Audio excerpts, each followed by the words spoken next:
दोस्तों Donald Trump ने हर वो कोशिश करके देख ली जिससे कि वो ईरान को झुका सकता था, स्ट्रेट ऑफ हॉर्मूज को ओपन करवा सकता था। उसने अपनी अलायंस कंट्रीज को भी कह के देख लिया कि भैया अपनी वॉरशिप्स को लेके आओ, इसको खुलवाना है स्ट्रेट ऑफ हॉर्मूज को। और जब सभी कंट्रीज ने एक तरीके से डिनाई कर दिया, क्योंकि यहाँ पर जो नेटो था या फिर इनकी जो अलायंस कंट्री थी, उन्होंने कह दिया कि भाई ये वॉर आपकी है, आपने हमसे पूछ के थोड़ी ना ये वॉर स्टार्ट करी थी, आपने हमारे साथ में थोड़ी ना डिस्कशन किया था कि इस वॉर के अंदर क्या करना है, हम कैसे करना है। आप तो गए, आपने इजराइल वाले से पूछा कि क्या करना है, उनने कहा भाई हमला करना है ईरान के ऊपर, और आपने कर दिया। अब उसके बाद में जब ईरान जवाब दे रहा है तो आप हमारे पास में आ रहे हो कि भैया हेल्प करो, स्ट्रेट ऑफ हॉर्मूज को ओपन करवाने की कोशिश करो, अपनी फोर्स भेजो, नेवी भेजो, ये सब करने को आप अब हमें कह रहे हो। तो भैया ये वॉर आपने हमारे साथ में डिस्कस करके स्टार्ट नहीं करी थी, जो आप हमको कह रहे हो कि भैया तुम आओ इस वॉर के अंदर। तो अब डोनाल्ड ट्रंप ने साफ साफ कह दिया है इन कंट्रीज़ को जो कि डिनाई कर रही थी यूएस की हेल्प करने से स्ट्रेट ऑफ हॉर्मूज को खुलवाने के लिए। तो उन्होंने कहा कि ठीक है,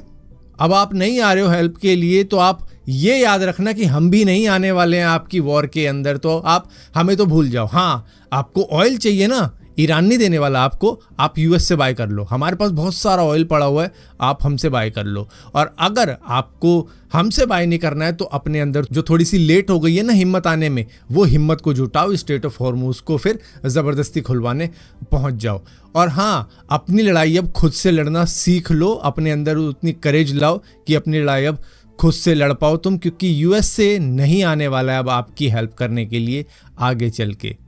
जैसे कि तुम नहीं आए थे हमारी हेल्प करने के लिए। सो डोनाल्ड ट्रंप ने इस वॉर को स्टार्ट करने का नतीजा क्या होगा वो तो नहीं सोचा था, लेकिन अब जब इसके कॉन्सिक्वेंसेस भुगतने पड़ रहे हैं तो वो अब दूसरी कंट्रीज को ब्लेम दे रहे हैं कि तुम नहीं आए, इसकी वजह से ये सब हो रहा है। दोस्तों 1 अप्रैल 2026 यानी कि अप्रैल फुल वाले दिन सच में चाइनीज सीसीटीवी कैमरास को बैन किया जा रहा है इंडिया से, जहां पर जो चाइनीज ब्रांड है हिकविजन, दाहुआ, टीपी लिंक, इनको बैन किया जा रहा है। रीज़न ये दिया जा रहा है कि नेशनल सिक्योरिटी और डेटा सेफ्टी का कंसर्न है। यहाँ पर इंटरनेट से इनको एक्सेस किया जा सकता है, तो हो सकता है हैकर भी इनको एक्सेस कर पा रहे हो, चाइना वाले भी इनको एक्सेस कर पा रहे हो, जिस तरीके से इसराइल ने ईरान के कैमरास को एक्सेस कर लिया था, तो कुछ भी हो सकता है। तो यहाँ पर STQC सर्टिफिकेशन लेना पड़ेगा अब इंटरनेट कनेक्टेड सीसीटीवी कैमरास को, तब जाके इनको इंडिया के अंदर बेचा जा सकता है। इससे ये इंश्योर रहेगा कि डेटा सिक्योर है, रिमोटली हैकिंग नहीं की जा सकती है इन पे। इसी के साथ साथ हार्डवेयर चिपसेट कहाँ का है इसका भी मालूम चलेगा। जिनके पास में ये सर्टिफिकेट नहीं होगा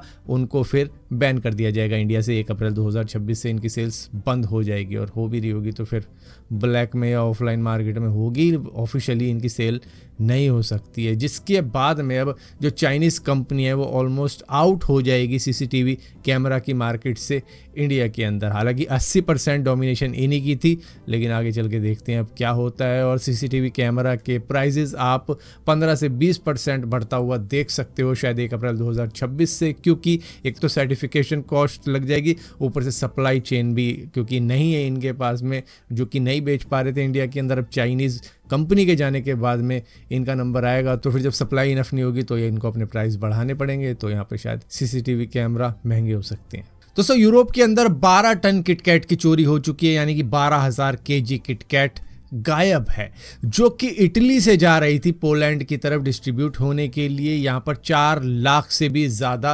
किटकैट बार्स थी इसके अंदर। नेस्ले कंपनी का कहना है कि पूरा का पूरा ट्रक ही गायब हो चुका है। ये एक नॉर्मल शिपमेंट डिलीवरी ही थी, जो कि हाईवे ट्रांजिट के टाइम पर ट्रक हाईजैक हो जाता है किसी तरीके से। अभी ना ट्रक मिल रहा है ना चॉकलेट मिल रही है। यहाँ पर ऑलमोस्ट 4 लाख US$ की वर्थ की ये किटकैट थी, जो कि इंडियन करेंसी में होते 3 करोड़ रुपए। और बताया ये जा रहा है कि ये नॉर्मल किटकैट नहीं थी, ये स्पेशल एडिशन चॉकलेट्स थी, जो कि ईस्टर सीजन के वक्त में ले जाई जा रही थी वहां पर बेचने के लिए, लेकिन ये चोरी हो चुकी है। लेकिन यहाँ पर फनी पार्ट ये है कि इंटरनेट के ऊपर इसका काफी ज्यादा मजाक बनाया जा रहा है, इसके मीम बनाए जा रहे हैं, क्योंकि किटकैट की एक टैगलाइन होती थी कि have a break have a KitKat, अगर आप ब्रेक ले रहे हो तो किटकैट खा लो, इस तरीके की मतलब टैगलाइन होती थी, जिसकी वजह से इसका मजाक उड़ाया जा रहा है कि अब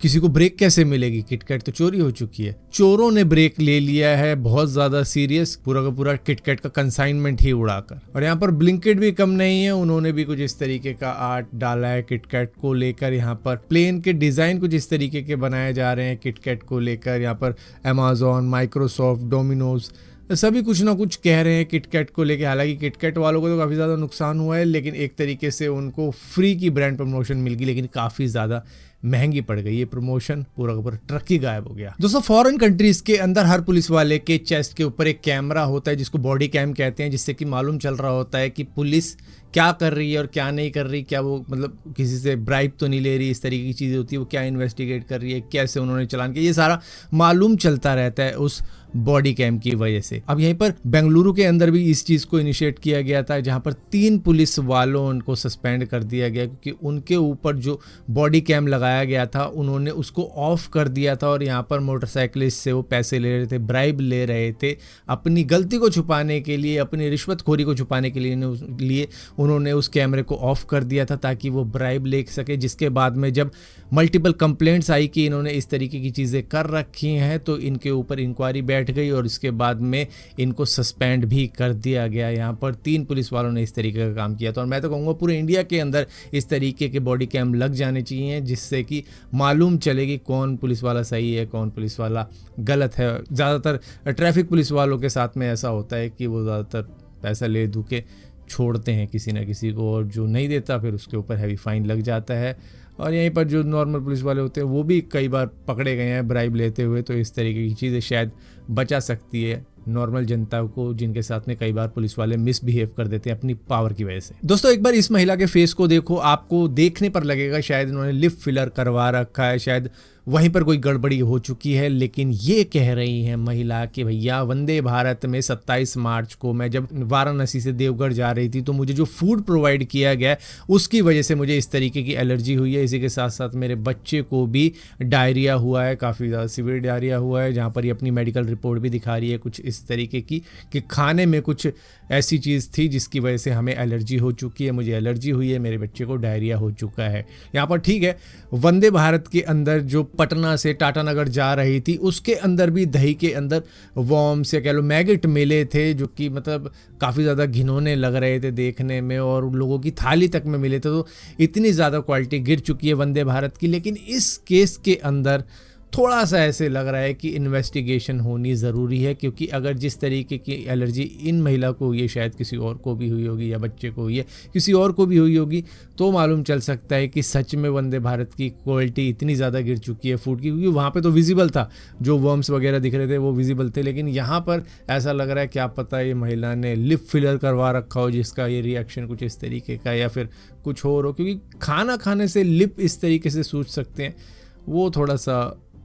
डाउटफुल है। दोस्तों, आपको याद होगा मुंबई के कोस्टल रोड के ऊपर एक मेलोडी रोड बनाया गया था, जिसपे से जब गाड़ी चलती है तो वहां पर जय हो सॉन्ग चलता है, मतलब एक धुन बन जाती है जय हो सॉन्ग की, जो कि कुछ इस तरीके की होती है।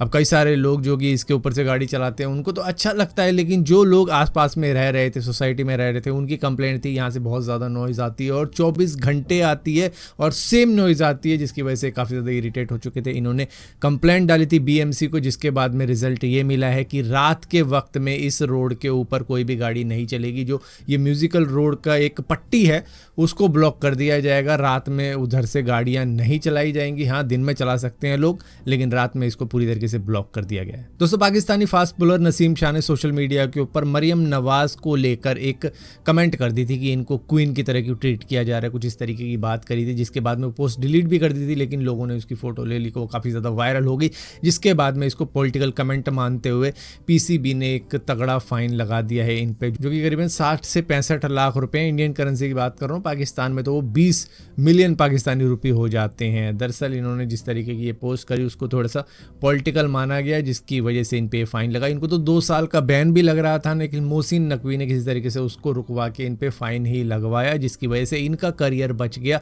इन्होंने अनकंडीशनल अपॉलॉजी भी मांगी और इसी के साथ साथ अपने सोशल मीडिया हैंडल संभालने वाले मैनेजर को भी इन्होंने हटा दिया है। पता नहीं उनके अप्रूवल से ये पोस्ट की गई थी या किसके अप्रूवल से की गई थी, लेकिन इन्होंने करी। उसके बाद में इनको इतना भारी हर्जाना चुकाना पड़ रहा है, जो कि करीबन इनकी 8 से 10 महीने की सैलरी है जो कि पीसीबी से मिलती है, वो सारी की सारी इस फाइन के अंदर जाएगी। लेकिन हाँ, इनका करियर बच गया, वो शुक्र की बात है।